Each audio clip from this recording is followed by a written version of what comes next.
So we have two special gentlemen who join us to give us their investment philosophy, to tell us what 2014 will look like as far as stock picking in the Indian markets is concerned, and if we have some time, to squeeze in a bit of their view on MS Dhoni as well. Niraj Dalal of 3A Capital Advisors and Manish Bhandari of Valum Capital join us now on the show to give us their top picks for 2015. Gentlemen, afternoon to both of you. Niraj, I'm going to start off with you. Sure. What is the one investment philosophy or maxim that you would want to give investors for 2015?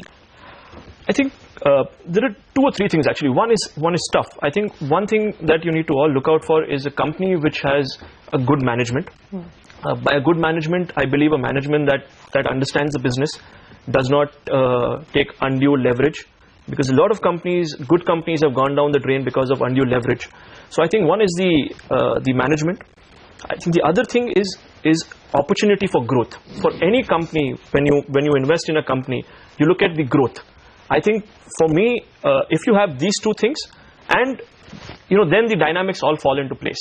So if you had a good management and a company which had potential for growth, of course, being a leader in that segment and all of those things are all great to have. But it's okay for a company to be number 4 and then become number 1.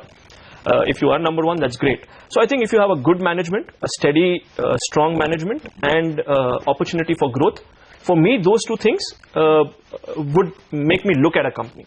Okay. Does Cipla fit into that category? Because that's one of the stocks that you have picked out for 2015. So actually, for all the three stocks, I think the key theme that I have picked is, all these three companies, whether it is Dish TV, Cipla, or Delta Corp, they have gone through a very strong investment phase.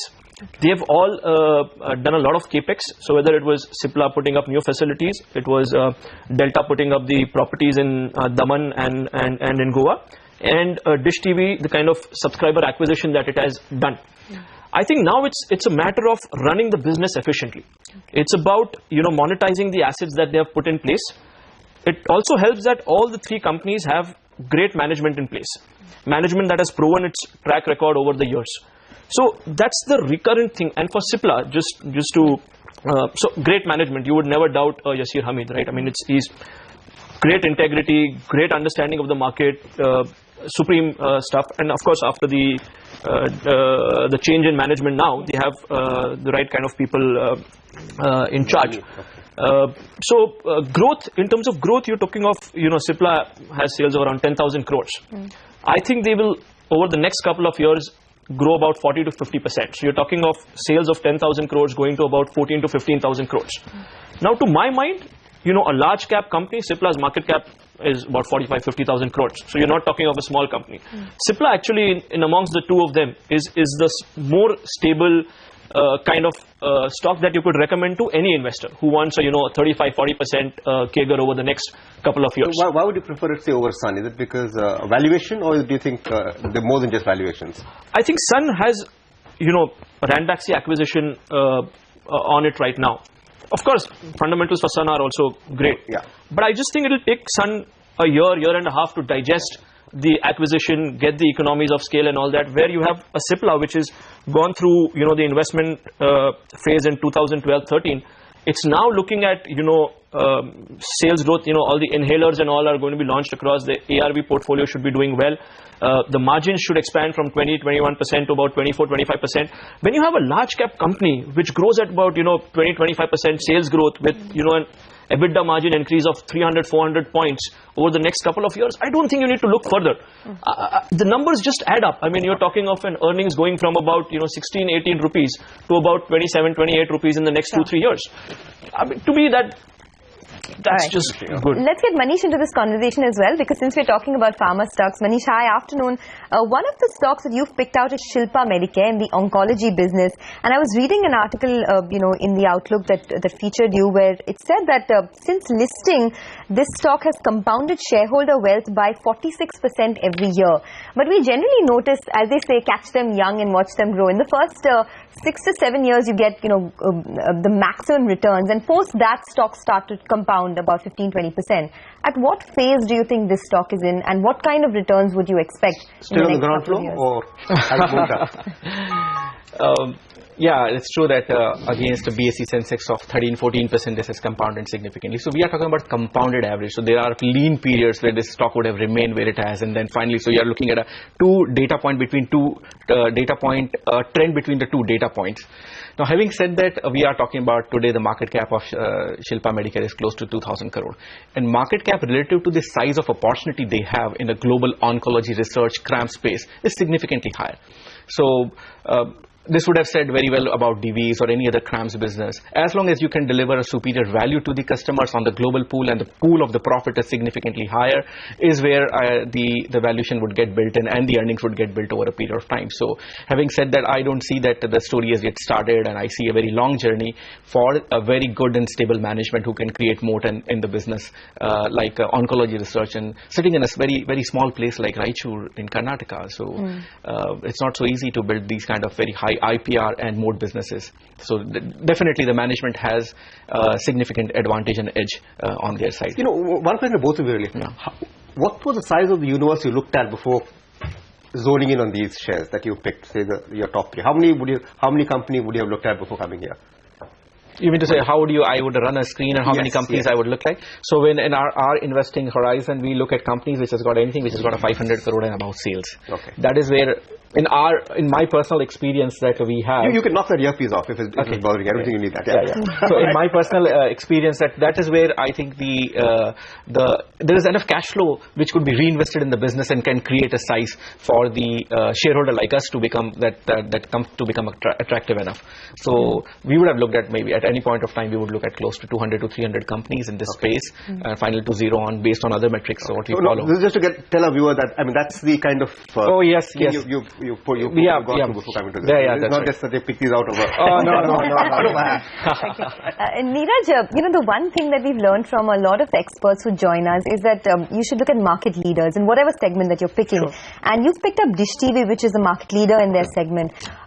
What would the growth potential, or rather what would the next trigger be for Dish TV? I know we've been talking about digitization for a while, but how much of that is already in the price? What do the next couple of years look like? So, we've done 2 phases of digitization. Now we have December 2016 is the deadline for digitization. We're talking of about 1.2 crore subscribers that Dish TV has now. So if you talk about the opportunity, they've been adding about 1 lakh subscribers per month. That's an average run rate for the last 6 months.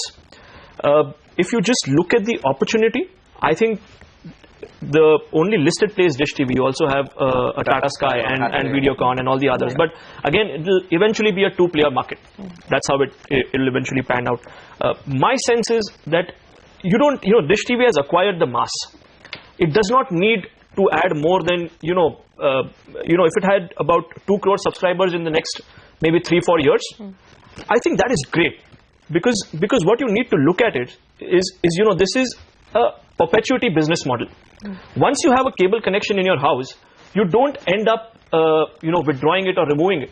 And the ARPU that Dish TV generates right now is about 170, 180 rupees. Any of your cable TV connections, if you go home, you don't pay less than 300 and 350 rupees minimum. So the ARPU can only go up.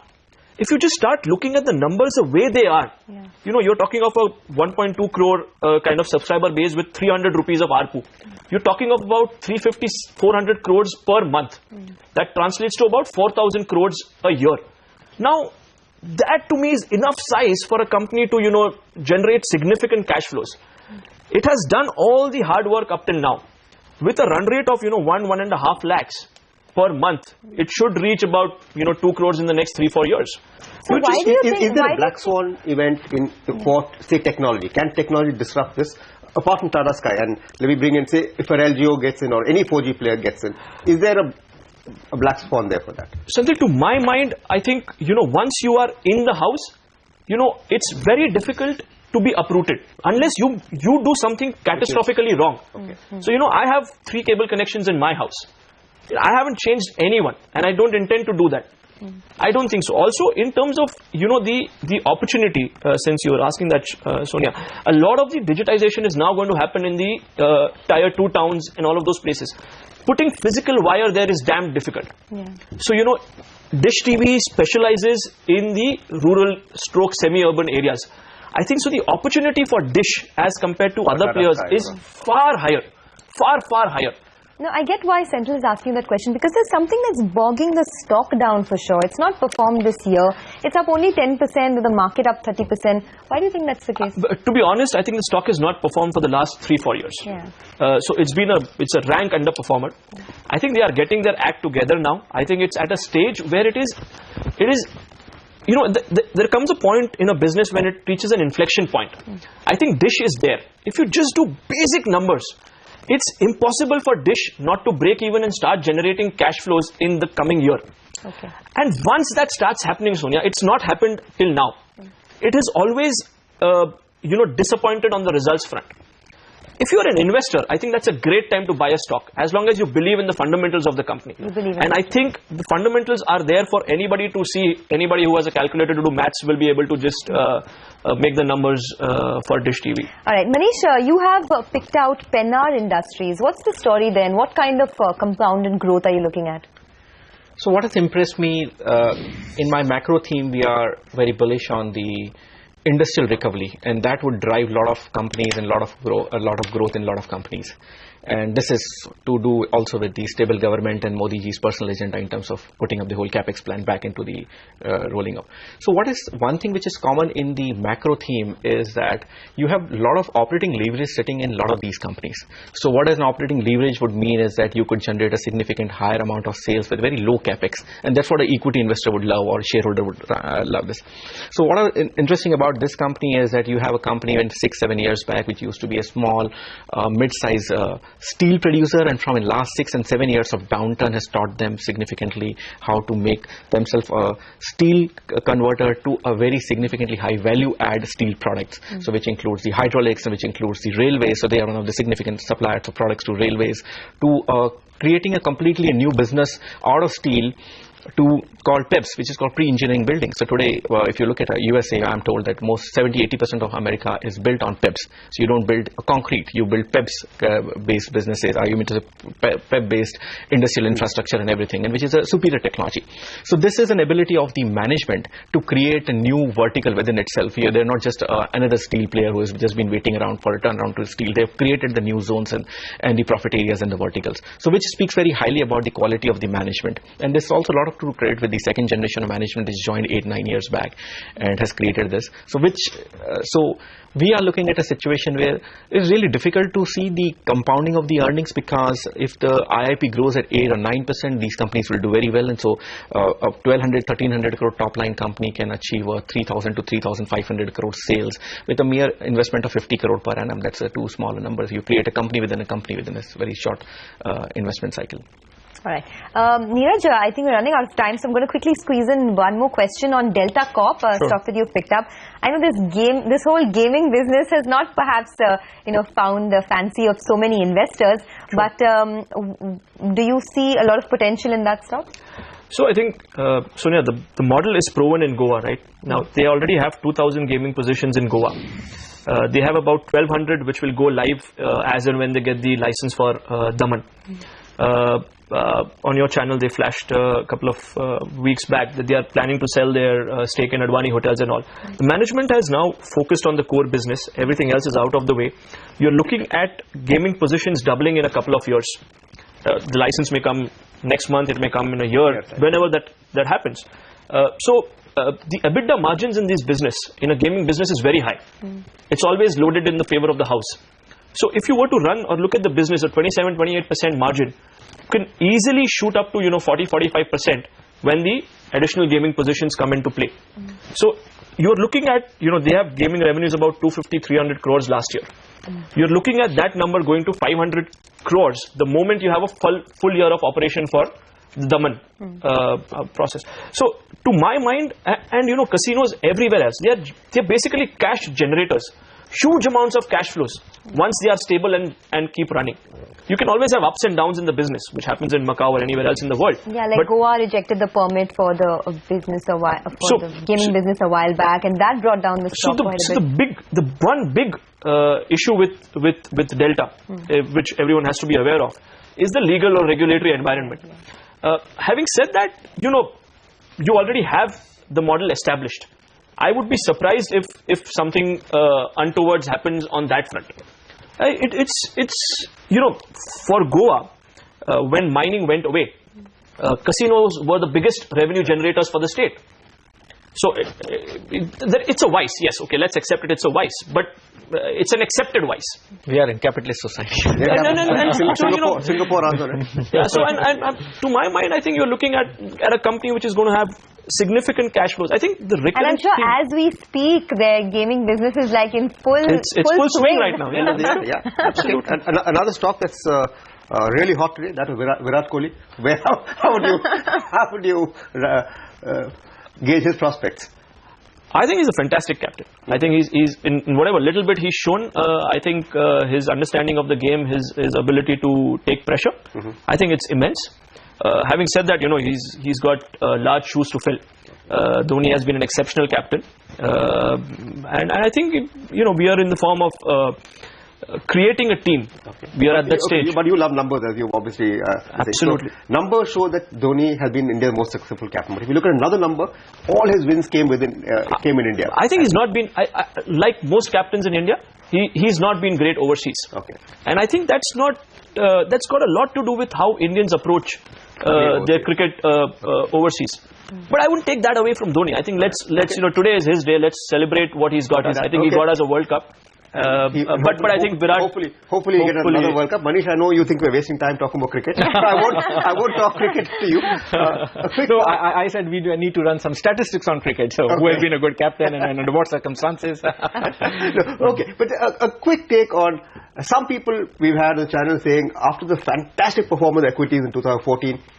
2015 may not be really a year where equities will do so well, or in fact some people say it may underperform other equity classes, other asset classes. Where are you on that? So first we need to define those asset classes. Are we talking about relative to the bonds? We are talking about relative to the real estate. We are talking about relative to gold. Gold. Equity has the best chance to show up his hands. Apart from a bond would have a rally once we see a rate cut. Some rally has already been priced in. But if you ask me, 1 year is too short a period in the equity. When we have a pension funds, look at the participants of equity today in India, 44% of the free float owned by FI. So who are these? These guys are not making a 1 year investment. These are the guys who bought each and every year and outpriced Indians. So we are not talking about a 1 year view for equity. And no one have any signs that what equity you could have a sideways market, but then suddenly the bunching up happens. Okay. So you could have a 3 year view, which is, So equity shows up one of the best asset class today to own an Indian equity, and with all the macro events which is in favor of India, I think we are in a very good situation.